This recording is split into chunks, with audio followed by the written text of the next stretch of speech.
qui a le droit à la justice, comme nous tous. La justice de vivre librement, normalement, de circuler normalement.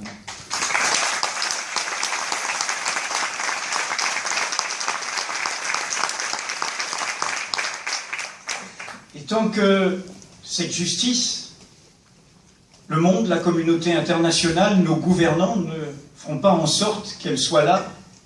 qu'elle soit imposée à ceux qui la dénient, à ceux qui colonisent, à ceux qui violent des droits humains, à ceux qui ne respectent pas les résolutions des Nations Unies, j'ai nommé les gouvernants de l'État d'Israël, eh bien, nos mots de justice seront abîmés, seront blessés. Alors la justice, dire non à ces monstres, c'est secouer l'indifférence en tendant la main et en ayant un chemin de raison.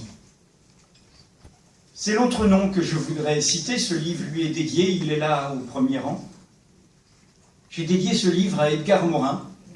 parce que toute son œuvre, résumée derrière ce mot, la complexité, qui ne veut pas dire que tout est compliqué à comprendre, qui veut dire que tout est interdépendant, que la partie est dans le tout et le tout est dans la partie, qui veut dire le souci de la fragilité du monde, de l'interdépendance du monde. Edgar Morin nous montre la voie, et il l'a montré en brisant un de ces murs que les préjugés ici même construisent, en dialoguant récemment avec Tariq Ramadan, qui est ici présent, et qui a été très souvent stigmatisé uniquement parce qu'il revendique au nom de ses convictions et de sa foi des engagements particuliers, et que ces engagements légitimaient pour certains son exclusion. Et donc, je veux trouver ce chemin